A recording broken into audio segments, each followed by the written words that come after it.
Are you tired of hearing mental health from a superficial view and want to hear about realistic views? Well, you come to the right place, a space where healing is central, but also normalized.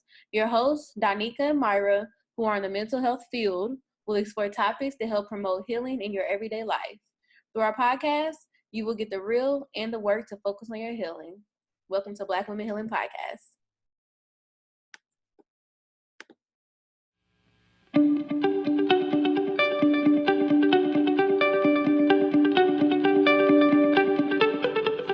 Hey, you all, we're back with another episode of Black Women Healing Podcast. And today we have a guest by the name of DeAvila, Sade, and we're going to do an introduction a little bit more thorough with her. But before we start, y'all know that we start with a random scenario usually, but me and Myra have been kind of playing with the idea of like a short discussion.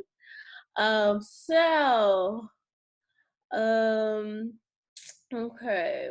All right, so let me just think of something that's been on my brain. Okay, something that's been on my brain lately is the fact that, like, as an adult, and I would sometimes even before you're a complete adult or whatever you want to say, just like the life responsibilities that don't stop. I know for me, every time I get a little bit more money, it seems like I get another bill. And I'm not even trying to do it. I'm not even trying, but it keeps happening. So that's just thrown out. And so, DeAvila, you can say anything, Myra as well. Yeah, bills, I just feel like they keep accumulating, and I feel like, I just want all my pennies to myself, but, bills won't let me be great. So I definitely understand that, and I'm on the way to, like, financial freedom, and I just feel like it's a daunting task. Why would you pick this? I don't want to talk about this. Very toxic. I feel like for me personally now, like, I keep making more and more money, and then I'm just like, now I need more vacations. And I'm just like, this is not okay, because I keep getting myself into these holes of, now I'm paying for this vacation, but oh yeah, I forgot you gotta pay for a hotel, you gotta pay for stuff to do. I'm probably gonna need a new clothing item, some shoes. So I feel like I've been digging this hole for myself. Oh, well, all right. So that was our usually random scenario. It was our random short discussion, you all. And so I'm gonna let Myra go ahead and introduce DeAvila. Yeah. So today's guest is DeAvila. She's a millennial social worker and therapist who equips millennials who are impacted by anxiety, depression, and problems in relationships with tools to manage their mental health and positive solutions for a better life. She graduated with her Bachelor of Arts in Psychology from the University of Tennessee in Knoxville and Master's in Social Work from the University of Memphis. She has worked with countless children, families, and young adults through internships and work experience. DeAvila is an author of the Therapeutic Journal, which consists of 30 prompts to aid individuals in processing their personal feelings associated with their past, present, and future. Each journal entry is meant to evoke vulnerability, transparency, and understanding to one's path to self-discovery. DeAvila's main goal for this journal is to facilitate change in how an individual understands their own thoughts, feelings, and actions. And we didn't add it to our notes, but I also want to add in that she has, like, I guess you could call it like a mini documentary or a documentary in general. It's called Pretty Girls Don't Get Depressed. Am I correct? Yes. Okay. Pretty girls don't get depressed. Right. And so she did for Film Scholar a little kind of like short video kind of explaining her purpose behind it. And she gives some other little tips and tricks and some more little background behind it. So if you have time, I would check out her YouTube to learn a little bit more about that. It's great to even have discussions with friends about depression. That's how I kind of use the video to my advantage. So let's just go ahead and dive into all things DeAvila. So describe how you begin to find your passion in the mental health field and are to become a social worker. Okay, so I didn't know I wanted to be a social worker or a therapist starting out. I was supposed to do free pharmacy because my mom told me, that was what I was supposed to do. So I really didn't have a say in it. Basically, I had a high school sweetheart, and just say what our discussion will be about, toxic relationships, and we ended up getting married and ended up getting divorced. So after that, just feeling lost, trying to figure out what I wanted to do in undergrad, like, why am I here? And I don't really know what I want to do. I eventually ended up going to career counseling where, the lady was like, what are you interested in? I was like, well, I love helping people. I love talking to people about relationships, considering where I am in my life going through a divorce. And I was like, if I could just help other people the way I feel like I needed help. And she was just pointing me into counseling. I was like, what? So that's really where the seed was planted. I decided to change my major from free pharmacy to psychology, which back, in the day, people would be like, well, psychology, the most you're going to get out as far as pay is, do you want fries with that? Like, I'm not going to get paid with a psychology degree. So it was a lot of negative stigmas pointed at. My mom was like, you're changing your degree to what? So eventually I knew I needed to go to grad school to fully become a therapist. My advisor pointed me to social work. And I used to think that social workers, just being naive and just ignorant to it, that they snatched babies and gave out food stamps. Mm-hmm. So when I learned that, a master's level social worker was actually a clinician, and you can become a therapist, a counselor, and there's so many jobs. You can do hospital social work, so many things you do. I was like, okay, that's what I need. So I went through my master's program, got licensed after graduating. And that's how we got here, to be a licensed clinical social worker. Yay. Yay. That's dope to hear that. So I have on here, what is the difference between an LCSW and LSSW? But I think we got that incorrect. So I think we're trying to just differentiate the difference between LCSW and other types of social workers. So could you just tell us a little bit about that? Yeah, so like a licensed clinical social worker, which is the LCSW, that's our terminal license. That's the independent practitioner, independent clinician. So usually they're able to supervise LMSWs who are under us. So that's licensed master social workers, and MSWs, interns, and all that. So it's just basically like supervising roles in independent practice. So you can, like with me, I have my own private practice now. I own it. I can be the only therapist. I don't need a supervisor. Congratulations. Thank you. Just launched that. That's big. Yes, this is grand opening week. So we just ended out the first week. So thank you. Yeah, but no, like, so DeAvila, I know I'm not tripping. I seen LSSW, right? That's something too. Yeah. I'm a licensed school social worker. So I'm also I didn't know what that was. I see what that's why I wanted to ask. I never had seen that. And so I was like, no, yeah. I think it's fairly new for the most part, but I do school counseling. So in order to, for most schools, they want you to be licensed in school counseling. So it's a whole separate license. But my LCSW trumps my LSSW because it's just a better license. That is so cool though. So, thank you. You've been hard working. Yes. Well, thank you for sharing your story and also kind of explaining to us a little bit of social worker umbrellas. So today we're going to be focusing on Black women and toxic behaviors, and which will probably kind of dribble into, like DeAvila is saying, like toxic relationships and that overall thing. So our first question is, can you explain what toxicity is and give us a few examples of how this shows up? Okay, so I know that it is 2020, and I thought we were going to leave the word toxic in 2019, but it's such a trend right now, right? Mm-hmm. So of course you can Google it, and toxic basically means poisonous, venomous, dangerous. It is not good. It's unhealthy. Like, that is how it is defined online. Traits that someone would have that could be toxic is selfishness. They're abusive, whether that's verbally, emotionally, mentally, just often lie. So those are like examples of like toxic behavior. They really probably do not have successful relationships, and that's like friendships, family relationships, as well as romantic relationships. Okay. Yeah, I agree. I feel like toxic, that word has been used a lot, and then like you said, when you look at that definition, that sounds like, whoa. Like, so when people are, hearing that word toxic, it can really hurt them.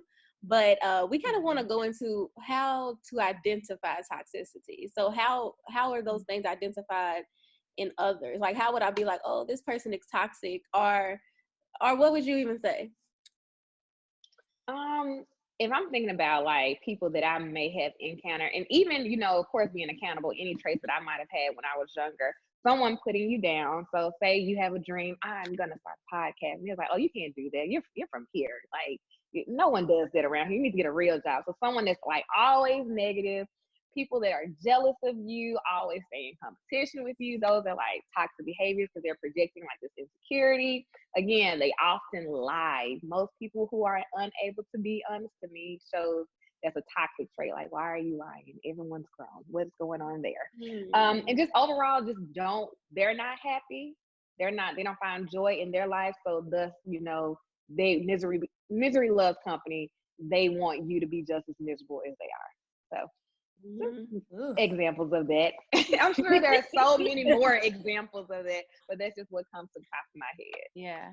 You mentioned, so before we keep going, you mentioned the overuse of the word toxic in 2019. And so that's something that like has making my flesh crawl, because I feel like it was starting to be used more like on social media platforms, and then people were just starting to grab onto it. And now it's like low-key romanticized. Like, I don't know if you be seeing stuff like about Future, how they be saying like he's toxic, but I want it. Him and And I was Lori like, oh my child. God, like y'all cannot use toxic in that way because that's not what it is. So I just wanted to hear like your thoughts about it. From the Netflix series, the TV show, Yes. You, like Joe. Joe is very very toxic. But everybody wants a man like Joe. For real. But why do you think that like people overuse it so much, especially within like the past year? Like, what's up with that?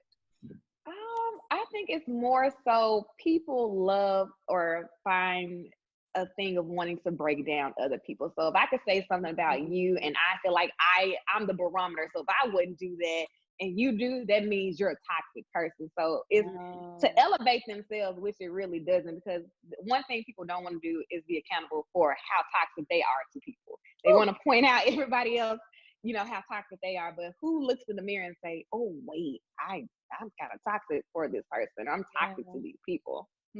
Right. Or it makes me think about how like, just because somebody does something and something wrong doesn't mean they're a toxic person. Like, they just did a really shitty thing, like it doesn't mean your whole demeanor, your whole personality is toxic.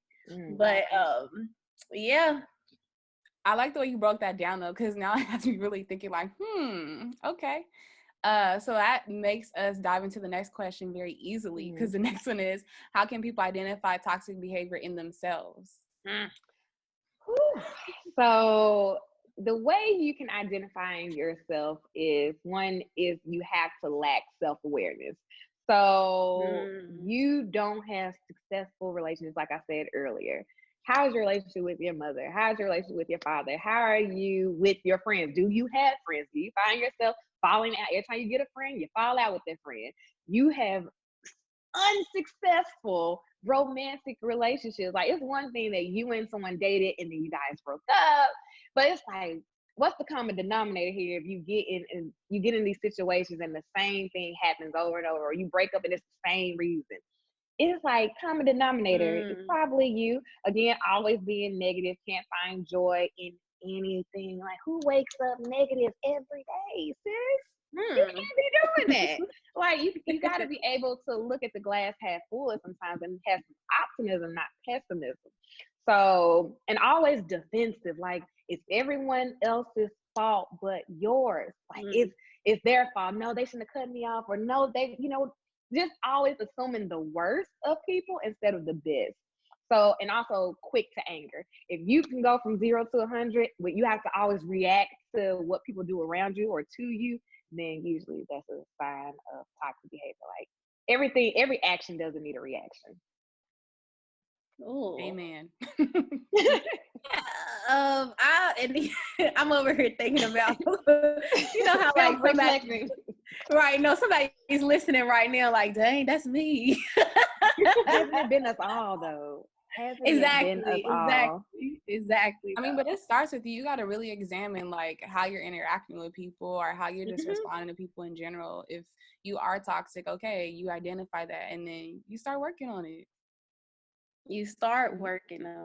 Yeah. And I think, we're going to get into that in a little bit, but since I know we talked about like the lack of awareness and not having successful relationships, and so something that just kind of sparked my brain was just like, do you think that people can have successful relationships while actively trying to decrease their own toxic behaviors? Ooh. Okay, this is like a double-edged sword. I come from the perspective of this. If you are able to be self-aware, and you're able to be self-aware of your behaviors or your toxic behaviors, then yes. But it's very tricky to kind of maneuver that. The one thing that I say is you don't want to hurt the other person while you're trying to heal, because hurt people, right? Mm-hmm. So if I know I had toxic behaviors of being explosive because I really fear abandonment, every time you do something that feels like you're distancing yourself from me, I'm going to react instead of just pausing and saying, you know what, we're okay. He's just over in the other room. He's really not about to leave. Like, you're able to talk yourself through it before you react. If you continue to react and you are unable to not do that and you keep on hurting the other person, then I say you just need to go be single and work on yourself. So if you're able to be self-aware, you can try it, but I'm always the advocate. Get yourself together first. Be complete and whole, because a healthy relationship is two whole people coming together, not two halves. So your partner needs to be whole, but you need to do the work to be whole as well. Mm-hmm. So, what about if it's like a mother and a daughter? Like, what might that look like if it's like the daughter who is experiencing her mother as toxic? What are maybe like some tips or tricks you might have when it's like they have a close relationship, but the mom just does toxic things sometimes? Usually with that is you can have a healthy relationship with a parent that's toxic. I will say this because you can't expect someone to change unless they want to or really require them to. It's all about you. You have to set up healthy boundaries. So if you know that your mom, if you don't give her money, she likes to curse you out. You're on the phone. All right, mom, you know what? You already see she's starting to, mom, I love you. I'm gonna have to get off the phone right now. We'll talk later. Like, just remove yourself from the situation and put up healthy boundaries. Let her know what you will not tolerate. You can still be respectful and put up healthy boundaries for your parent, but it's really for you. You know that person. You know that they probably are not self-aware, but you understand that you can still love people from a distance. Yeah. So put up healthy boundaries. Yeah. Okay. I like that we're living in a time where people are talking more about boundaries and specifically healthy boundaries, because I feel like that wasn't really a thing, and now it's becoming a thing. I feel like it's helping people a lot with their mental health overall. So then one of our last questions is, what are some tools and tips you give clients working on toxic behavior outside of therapy? The first one I definitely would say journal. Because sometimes we're not able to verbalize what we're feeling, but usually if we can kind of do word vomit and write it all out, you eventually can see, oh, this is what's really bothering me, or you're able to process like how you're feeling. So journaling, I always assign journal topics. That's why I even created the therapeutic journal, just so you can have these topics that really trigger you to think about things that have hurt you, or people that have hurt you, or events or memories that have curated the person you are today. So journaling, check in with yourself. We're always busy. We're on social media. We're on work. We're building businesses, and we're here, but we're never in our bodies and figuring out like, what am I feeling right now? Like, being able to be like self-analyze it. So check in with yourself. If you get offended by someone, pause. Take the time to really think over the situation and why you are offended. You know, instead of reacting, just be able to process it within yourself.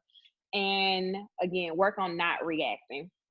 Most toxic people react out of being hurt. Everybody thinks that anger is, the first emotion or the primary emotion. It's actually the secondary emotion. You felt another emotion first, and that triggers you to get angry. So if someone did something, it hurt your feelings. You were sad, you were disappointed, you felt discouraged, you felt whatever the case may be, and that triggers your anger. So just be able to work on not reacting so it won't make the situation worse. So, yeah. Okay. I have a quick question. So I kind of struggle with this. So I know oftentimes people say like check in with yourself, and I kind of struggle with like, what does that even look like? Like, how do I even begin the steps to check in with myself? Like, because in my head, I'm thinking I need to go sit somewhere completely quiet and like talk to myself. But I'm just like, I've done that, and maybe I'm expecting a miracle, whatever. But I feel like nothing happened. So I'm like, how can I really check in with myself where I feel like, okay, I actually checked in with myself? Like, what tips do you have? excuse me. So for me, when I check in, I'll say for me, when I check in with myself, I'll go to a quiet place. Usually my car is like where I'm gonna talk it out, like whether I'm talking to God or I'm talking to myself. I'm like, okay, let me replay the situation that happened. Like he said this to me, it made me feel this way. So now I know right now I'm holding on to the feeling that I am feeling like this. But what's the deeper issue of what I'm feeling like this? Okay. He really hurt my feelings because I felt judged, and I used to get judged when I was a kid, or I got judged by my mom. So he's really not judging me. He just had an opinion on something. Let me just breathe. How do I want to go back and respond? Because I think you should always validate your feelings, and I think sometimes we don't. You can validate your feelings, but your feelings are justified, but that does not justify your actions after it. So you can justify and validate your feelings, but how you react is where you have to maneuver that. But yeah, being able to check in, getting away, getting in an isolated space where you're able to just really do the logical part of seeing what the situation was and then attaching the feeling to each logical part. Got it. Okay, that makes a lot more sense. It kind of sounds like, what is that theory where it's like A plus B equals C? The Pythagorean theorem. No. What are you talking about? Yeah, A squared plus B squared equals C squared. No, CBT.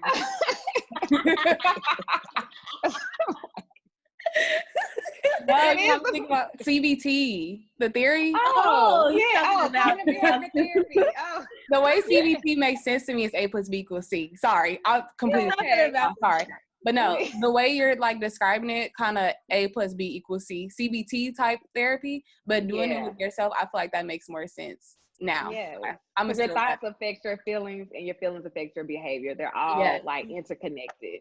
So yeah, if you're able to trace that thought, you can trace the feeling, you can trace the behavior. Yes, amen.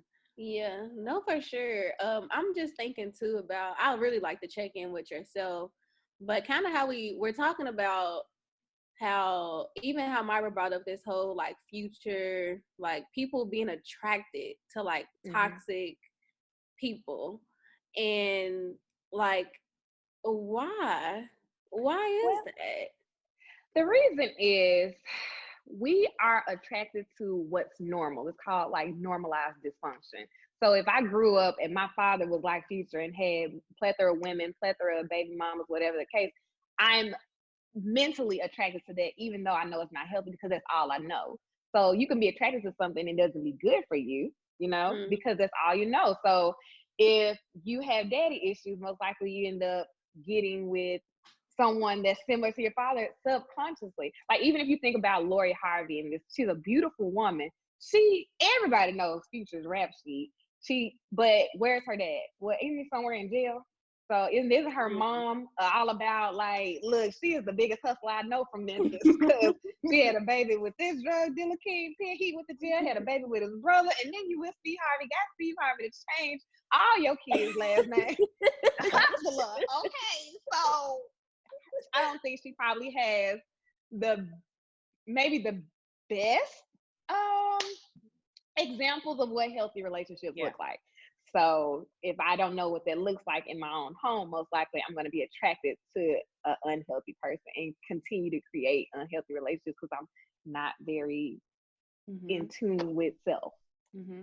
What are so I'm even thinking about, let's say like you experience a toxic relationship or whatever, you're in a toxic relationship, and I'm speaking about a romantic relationship, and now this relationship is over and you're feeling some of the wounds from it. What are some of the steps that maybe you suggest to your clients, or steps you would suggest to some folks who have been in those types of relationships and now they're trying to move past that and move on? I think one, just being able to acknowledge that you are hurt and wounded by this relationship. Like if you're able to say like, yeah, I was not like this prior to the relationship. Figuring out how you feel about yourself. A lot of times when we do certain things or act in a certain way post relationship is because how that relationship tainted us and how we viewed ourselves. So you're creating a new sense of self, a new sense of self-worth, what you deserve, what you're worth. And of course you're like, okay, it didn't equal to what he did or how he was to me. So I'm building myself up. I'm doing this foundational work. But sometimes it really comes from like not having like it as a child. That's how you even got in a relationship as a person. So you're really doing some childhood work. You're reparenting yourself. Because again, if you're with a person, most likely that person is similar to a caregiver. So if that caregiver wasn't there for you in that emotional capacity that you need to, and you got into a relationship, you're both wounded from both. You need to go back and reparent yourself. So you need to be the parent that you did not have. You need to be emotionally there. You need to affirm yourself, all these things for yourself. And because that little person, that younger you, is still there. I mean, she's grown up and got her bills and stuff now, but she's still there. So be that parent for her, so you can actually be that parent for your child. Do you have any experience talking about childhood trauma? Because I'm thinking that's an episode. All I do. Okay, because that's an episode we've been wanting to do, and so like we kind of like touch it and then we run away. We touch it, then we run away on like all our episodes, and like now that we're diving into this conversation and we're talking about toxicity. And it sounded like it's kind of like rooted from childhood. I mean, in different types of ways. And so I was going to ask you, can we do an episode on that in the future? Probably like next month or something like that. You know, I'm here for it. We're trying to find a guest to talk about that. So maybe that's something we could talk about. Oh, yeah. I do a lot of trauma work, especially because I work with a lot of millennials and older adults. So, of course, it goes back into like your childhood experience and your childhood trauma. So, like, if a homework for your listeners, if they're ever interested, they want to do it by themselves, is a timeline activity that I give my clients within the first 1 or 2 sessions. And you do it from birth to the year that it is now. And you only highlight important events, whether they're good or bad. You highlight them. And when you look at that timeline, you start processing each event and how it made you feel. You will see that it's mostly like in your childhood where all of this like depression or low self-worth all started. When your mom didn't affirm you, when your dad, you know, never gave you a compliment, he wasn't loving. Then you went to school and then the kids didn't like you. So then you end up getting this first boyfriend, but the first boyfriend treated you like trash. But then, you know, he was a little more emotional than your dad was. So you kept him around and you start seeing patterns. So it's a very emotional and powerful assignment. And usually takes about 2 or 3 sessions to get through it. But it gives you the format of like, this is where this came from. Yeah, that's dope. Okay. Well, thank you so much. I feel like I learned a lot, and I feel like overall what I got from this is self-evaluation is like super, super important, and actually really taking the time to do it. Danica, you want to add anything? Yeah, no, I really like the way that you explain toxic behaviors, and then also how I really appreciate you even giving us like a little bit of your own story, of your own personal story, and how you become who you are, and how you're, you know, who you're going to continue to be.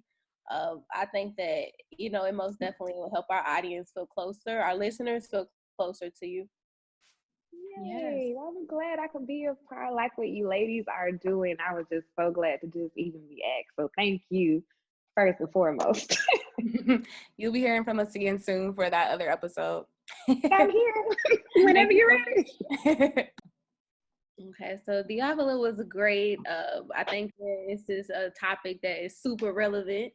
You know, we're walking in 2020, but we want to continue to evaluate and make us the best selves we can be. So we're going to go ahead and share kind of our little movie, book, or whatever segment. And so I'm going to, as soon as we was talking about this, I'm thinking about the movie Precious, y'all, with Monique. Oh, I'm so sorry. I can't, Gabby. That's her name, Gabby. Yeah, so I can't think of her last name. I'm so sorry, Gabby. Huh? Benabay or something like that? I ain't even gonna butcher. It's something cute though. It's cute. I like her last name. It's something cute. But so basically that movie, if you haven't seen it, is really hard to watch in my opinion.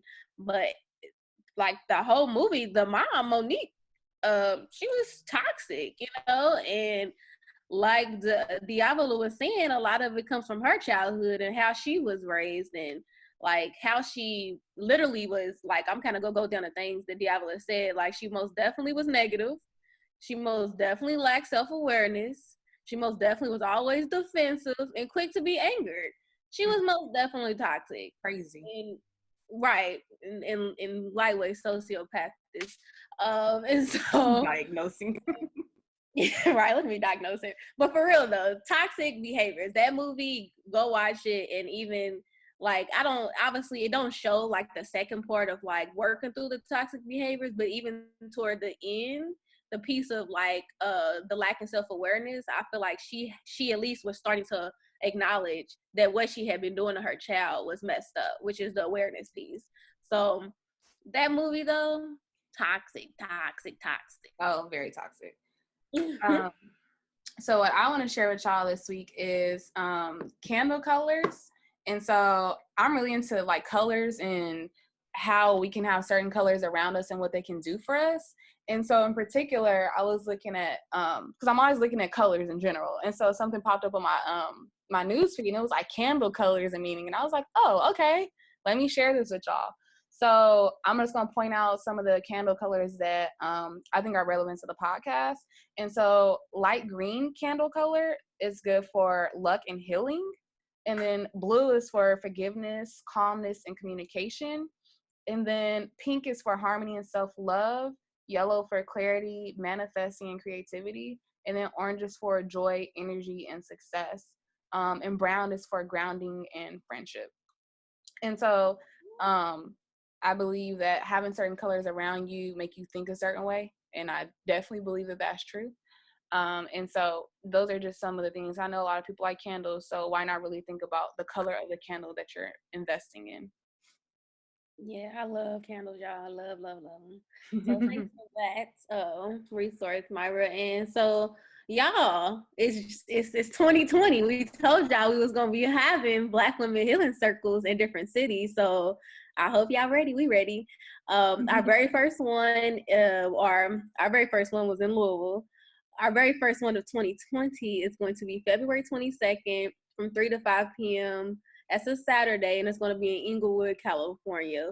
If you are following us on our Instagram, our Facebook, all you have to do is click on our link tree, and you can purchase your tickets there. Our tickets are $20, I believe, and with that, you'll be getting refreshments. You'll be getting 2 hours with us, and then also we'll have some little giveaways for you all. Some dope dialogue too. What'd you say? Some dope dialogue. Yes, it's gonna be so good. And then we also have the opportunity to purchase the San Diego one on there as well, which is March 7th.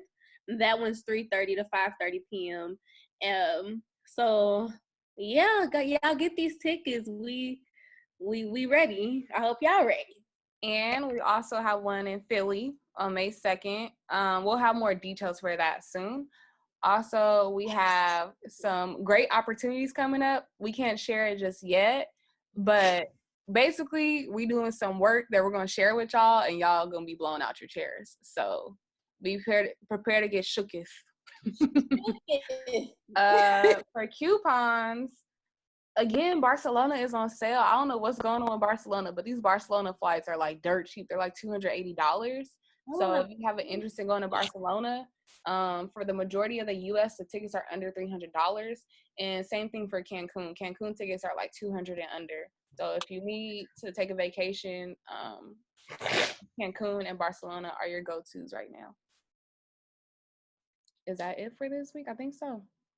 That's it, y'all. Well, thank you for tuning in to the Black Women's Healing Pod. We hope that you enjoyed today's episode and got some great takeaways. We'll be back next week with another episode, and we hope that y'all enjoy having 2 episodes last week. We'll hit y'all with that here and there, but we hope that you enjoy, and we look forward to sharing some new stuff with y'all again soon. Peace. Oh, no. Oh. What? Okay. So, I just want to shout out to you, Myra, because first of all, you did a podcast for your birthday, which is amazing. And your podcast, I listened to it too, and it was really insightful. Even, I don't know why, even your voice just made me feel so calm. And I just want to say happy birthday again, and I'm so thankful for you. So yeah, shout out to Myra, y'all. Thanks. All right, y'all. Peace.